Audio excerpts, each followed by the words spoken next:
Unfortunately, the reality of the situation for the Miami Dolphins is they need to take the backup quarterback position a lot more seriously. Tua just cannot stay on the field, and then the guys that they've brought in to replace Tua when he has got down have not been good enough, whether that be Skylar Thompson, whether that be Tyler Huntley, Teddy Bridgewater, Tim Boyle, who is God knows how in the NFL in the first place. But those guys haven't been good enough.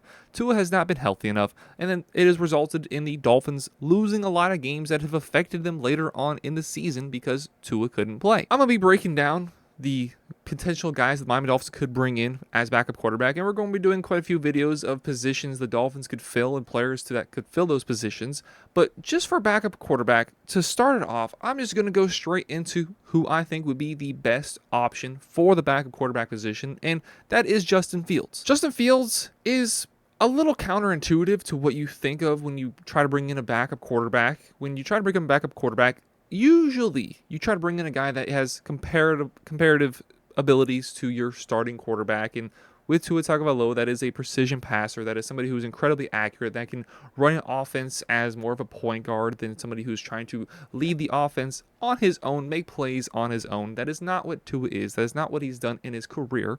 But it is clear that Mike McDaniel wants somebody that is a bit of more of a playmaker in his backup quarterback, evidenced by Skylar Thompson, who, since he was drafted, has been with the team as the main backup quarterback since then. And then this last season, bringing in Tyler Huntley, again, somebody more athletic, somebody who is looking to make plays more on their own and is not as much a precision passer, not as strong of an ability to break down opposing team defenses. Instead, those guys are more athletic, more playmaking, and that's exactly what you get with Justin Fields. And Justin Fields' career, for one, is a career that has been tied so much with the Miami Dolphins. When he came out in 2021, there were a lot of murmurs of the Miami Dolphins moving on from Tua after just the one season for potentially a guy like Justin Fields or a Zach Wilson that were going to be the guys drafted after Trevor Lawrence at the time. And the Dolphins had the draft position to do so. They had the number 3 overall pick that, it got moved around. The Dolphins ended up trading up, trading back, and we ended up trading Jalen Waddle. But we were in position with that number 3 overall pick, which did end up being Trey Lance. We could have taken a quarterback at the time, and a lot of murmurs were it being Justin Fields. And then when Justin Fields was traded last season to the Pittsburgh Steelers, there was a lot of whispers again at that time as Justin Fields not necessarily even being brought in as a backup, but rather straight competition for Tua. Keep in mind, Tua did not have his long-term extension at that point yet. He had a great season, but there were still a lot of work to be done, and it took a long time in the summer for that contract extension to finally come for Tua. So he has seemed like a guy that the Dolphins have already been interested in, the guy that has already been linked with the Dolphins, and he fits the style of backup quarterback that Mike McDaniel has wanted. He is a playmaker. He has the big arm. He has the athletic frame. 6'3", 230 pounds is the opposite of what you get from Tua. Instead of the undersized, unathletic type, you get a very strong, very athletic, a quick guy with a big arm in Justin Fields, and you get a guy that has had a mixed career up to this point. And I would like to argue for him that he hasn't had the greatest of tools. But you look at that rookie season that he had, 7 touchdowns, 11 interceptions, a sub 60% completion percentage. And what we've seen him do is improve upon that every year since he's been a rookie. Follow that up with a 60.5% completion percentage, then 61.4%. And then this year, in a limited role, he got the starter job week 1 because of Russell Wilson's, I believe it was a calf injury that he came into the season with. But we saw a really good 66% completion percentage out of Justin Fields, a lot more efficient. We saw the touchdown to interception ratio be the best in his career at, while just 5-1, it is still better than what we saw from that rookie year at 7-11, or 7-10, and then 17-11, 16-9, a 5-1 ratio. This year was incredible from him, especially compared to what he'd done in years past. Quarterback rating was the best in his career. Second best in his career. Passer rating was the best in his career up to this point.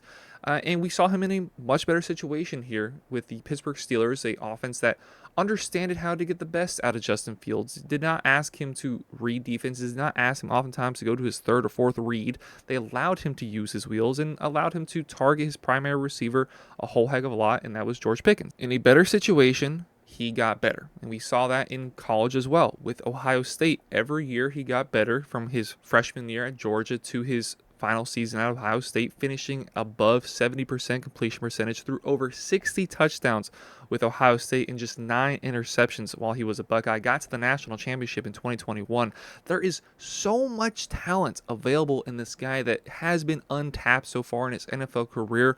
Part of that being his own fault, as he has been a limited pocket passer. He has been limited in his ability to go beyond his first and second reads. But you also look at the tools around him. Chicago is an absolute dumpster fire. It just has they have been really the majority of my life. Chicago did not provide him with the weapons. They did not provide him with the offensive system to thrive.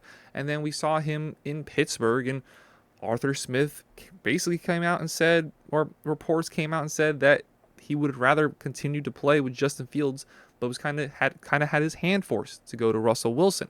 Justin Fields was playing really good football, winning football, really set the benchmark for where the Steelers ended up being going to the playoffs. And who knows how that season would have went if they kept him as a starting quarterback. He looked really good, looked really sharp, looked a lot more comfortable in the pocket. We've seen a constant progression from Justin Fields in his NFL career that leads me to believe he could be a really decent starter, but certainly the best available backup quarterback on the market. His athleticism pops, his arm pops, and now that decision making, and you're seeing somebody who is growing to be a little bit more calm in the pocket and trusting himself, giving himself more time before taking off and trying to make a play on his own. I think he'd be a fantastic addition, and you wouldn't have to give up any draft picks. He is an unrestricted free agent, as he had his fifth-year option decline, so he is going to hit the market.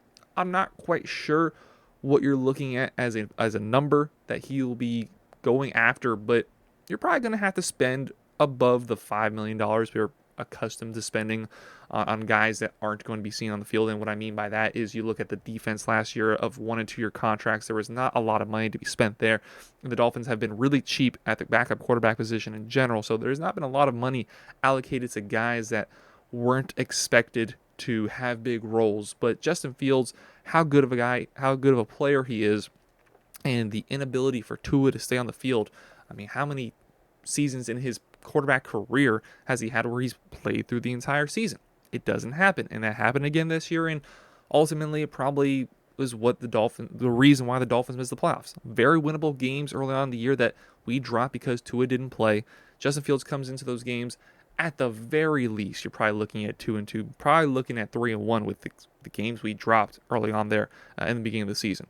Really talented guy, whole lot to like. There are some things that he still needs to fix in his game, but I'm very confident that he can do so, and I'm very confident that he is the best guy the Dolphins can go out and bring in as a backup quarterback. Let me know your thoughts on Justin Fields as well as any other potential backup quarterbacks the Miami Dolphins could bring in. Let me know that down below in the comments down there. Hit the like button. Hit the sub button. Appreciate y'all very much for watching. We'll see y'all next time. Have a great rest of your day. Go Dolphins.